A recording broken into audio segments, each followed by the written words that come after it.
the lanes, the shoes, are always already on your fucking feet. This is the first thing. You do not remember putting them on.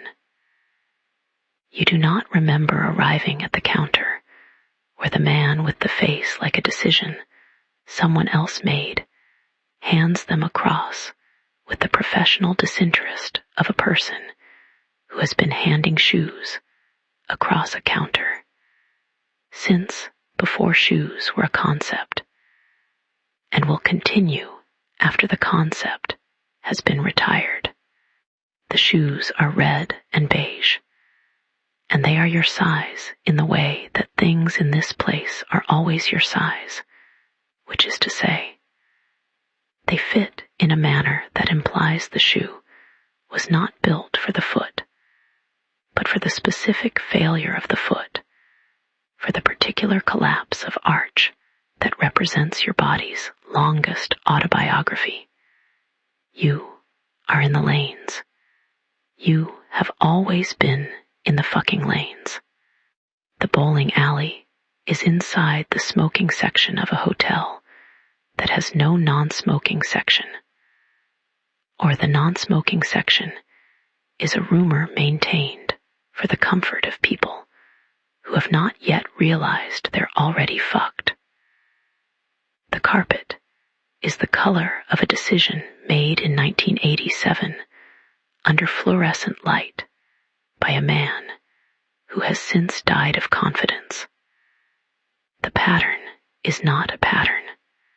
The pattern is what happens when a pattern has been stared at for so long it has absorbed the eyes of everyone who has looked at it, and is now giving them back in a form the brain reads as geometry, and the stomach reads as, oh, for fuck's sake, not this again. The smoke is structural. The smoke holds up the ceiling. If the smoke cleared, the ceiling would come down. You understand this immediately. You understand this with the same certainty with which you understand that every conversation you have ever had about the future was mostly bullshit. There's a woman 2 lanes over who has been mid-swing since before you noticed her. Her arm is back. The ball is at the apex. She has not let go. She will not let go. She is the posture of release without release, commitment without consequence, effort without arrival. She is every email marked important, every self-help book, every 5-year plan, every fucking Monday morning. God comes in at 11.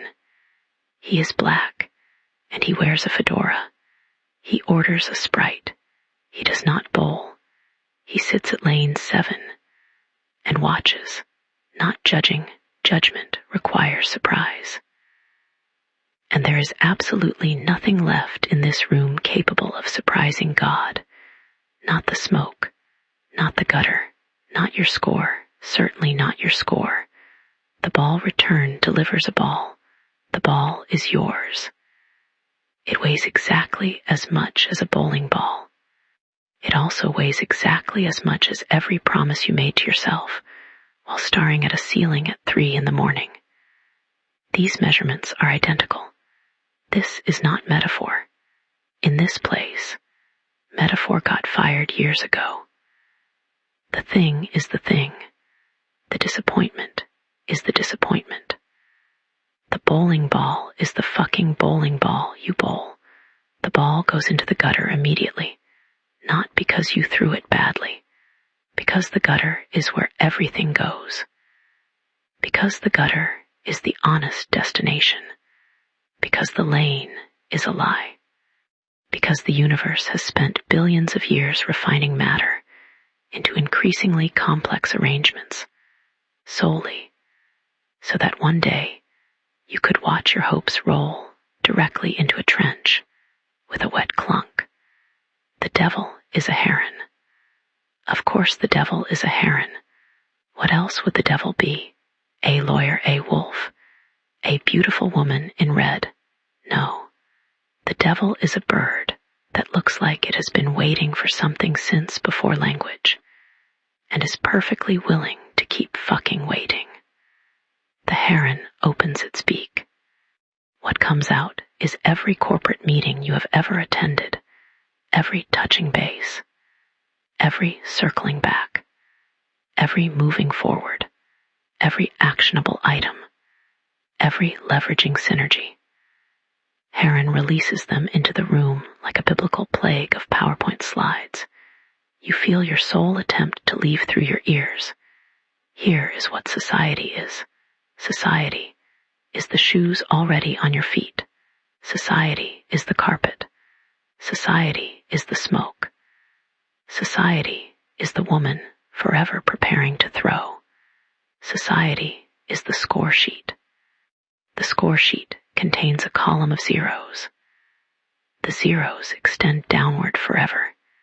You suspect the foundation of reality is made entirely of zeros. You suspect reality itself is keeping score, and has concluded that everyone involved is doing a fucking terrible job. A man sits beside you. The man is you, not metaphorically, literally. The room does that sometimes. The room has given up respecting boundaries between objects. The room looked at identity and said, fuck it. Think about leaving, the other you says. There's a door, you look. There's a door. There has always been a door. There wasn't a door before. There was. There fucking wasn't. There was. Neither of you believes either of you. God finishes his sprite. He stands. He looks at you. The look is not kind. The look is not cruel. It is the look of someone who has read the entire book and understands that you are currently losing your mind over page 37. He sees you. That is all. No explanation. No revelation. No secret architecture beneath suffering. Just the fact of being seen, which is somehow worse, which is somehow better, which is somehow the same fucking thing. There is a joke. The joke has been running your entire life. The setup lasts decades. The punchline never arrives. Or the punchline arrived years ago and was indistinguishable from a Tuesday. You laugh, not because it is funny, because laughter is the noise a nervous system makes when it discovers there are no exits marked exit and decides to keep going anyway. You throw the ball. The ball does not go into the gutter. For the first time ever, you watch it roll. The lane stretches. The distance expands. The approach becomes a lifetime. The ball keeps moving, the smoke above, the carpet below, the heron waiting, the fedora adjusting itself. The fluorescent, lights humming like exhausted angels, the pins ahead, white, perfect, untouched. The ball is still going, still fucking going, going, going, going.